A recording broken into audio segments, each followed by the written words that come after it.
se traduit par un état de forme éblouissant. En deuxième année, on a quand même une nette dégradation du temps de sommeil, ce qui fait que l'étudiant doit apprendre à dormir dans toutes les situations.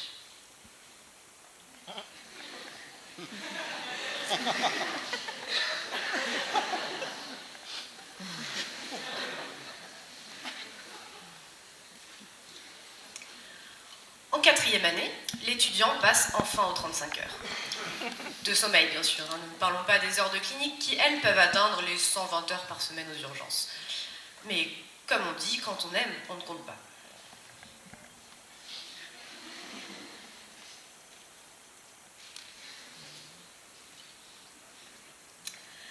Parlons maintenant des heures de boom. En première et deuxième année, l'étudiant vétérinaire sympathise avec ses futurs confrères en passant environ 20 heures par semaine à danser avec lui sur le bar. En troisième année, les liens de sympathie sont déjà bien établis, on constate une nette dégradation du temps en boom. Par contre, le temps de récupération, lui, est beaucoup plus long. Enfin, en quatrième et cinquième année, on constate une inversion complète du phénomène.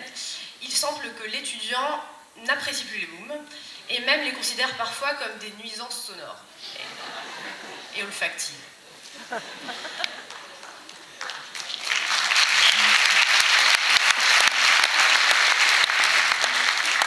En ce qui concerne le travail, alors on constate que de façon surprenante, malgré les variations d'emploi du temps en fonction des années, l'étudiant vétérinaire passe un temps assez constant en amphithéâtre.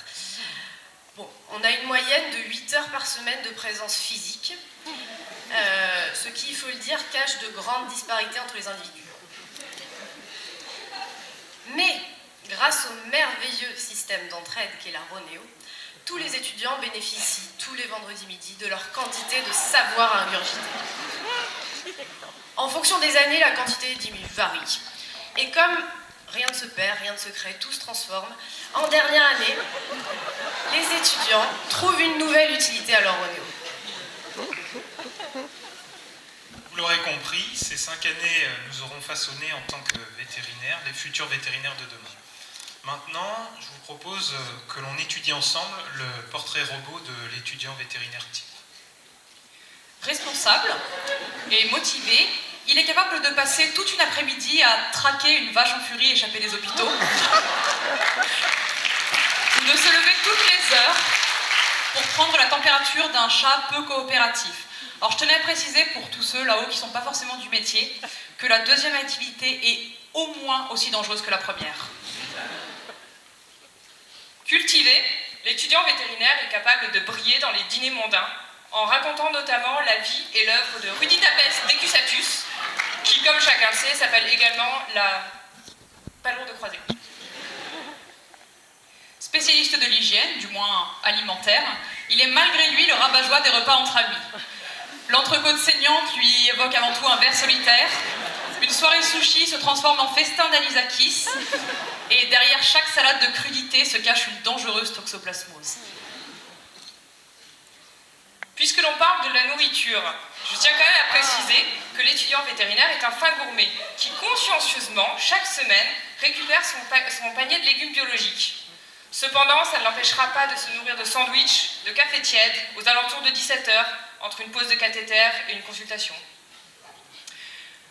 Habile chirurgien, après 3 ans d'un difficile apprentissage, il sait enfin ouvrir, sans faute d'asepsie, un sachet de compresse stérile. Par contre, pour ce qui est d'opérer lui-même, il devra hélas attendre sa première garde en solitaire. Vous l'aurez compris, ces 5 années auront été pour nous tous une fabuleuse expérience, faite à la fois de belles rencontres, mais aussi de savoir accumulé. Celles-ci nous auront permis à tous de choisir notre voie, qu'elle soit dans les grands ou les petits animaux, dans l'industrie pharmaceutique ou dans l'administration, avec une seule et unique vocation, celle de devenir vétérinaire. Merci à tous.